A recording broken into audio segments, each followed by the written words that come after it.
ekosistem digital Indonesia mencapai jumlah pengguna ponsel mencapai 300 sektor ekonomi digital di Indonesia. Di antaranya, ekosistem yang masih belum sepadan dengan data akses dan memperoleh tambahan pertumbuhan PDB sebesar 1,2% per tahun pada periode 2018 sampai 2030.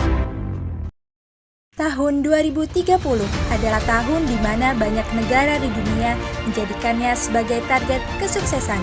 Itu karena dunia melalui lembaga tertingginya yaitu PBB menciptakan sebuah konsep yang luar biasa mengenai cita-cita yang ingin dicapai oleh bumi. Cita-cita itu disebut dengan Sustainable Development Goals atau tujuan pembangunan berkelanjutan. Apa itu SDGs?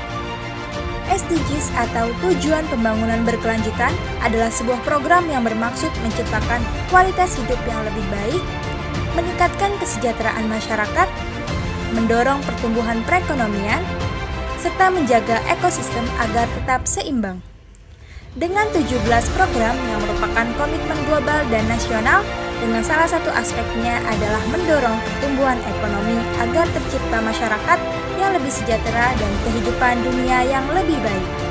Lalu, apakah Indonesia mampu menjadi negara ekonomi kuat tahun 2030?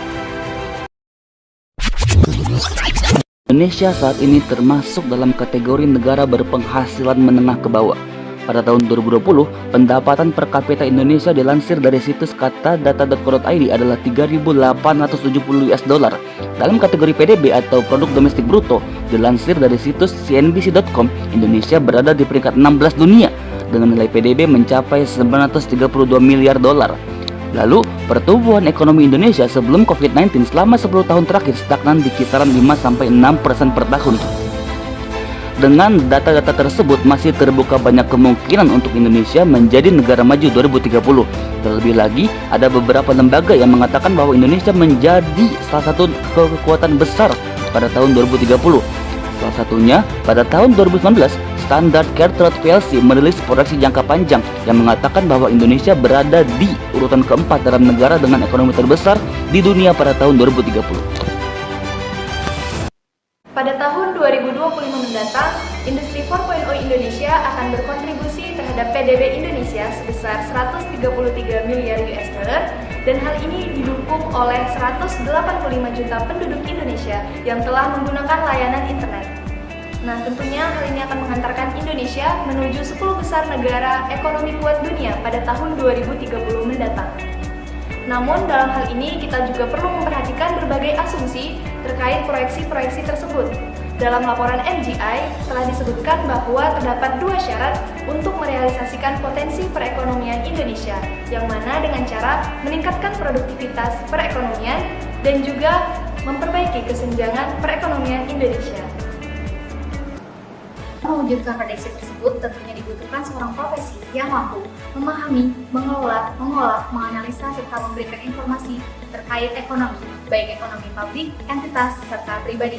Profesi yang mampu berperan dalam hal tersebut merupakan peran dari profesi akuntan. Para profesi akuntan dapat berperan secara langsung maupun tidak langsung dalam bidang ekonomi yang ada dalam program SDGs.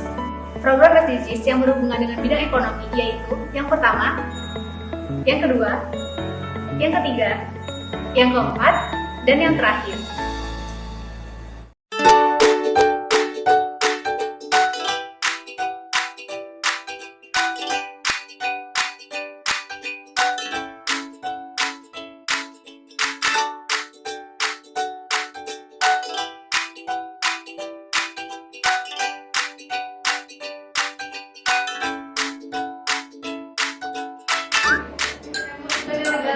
Negara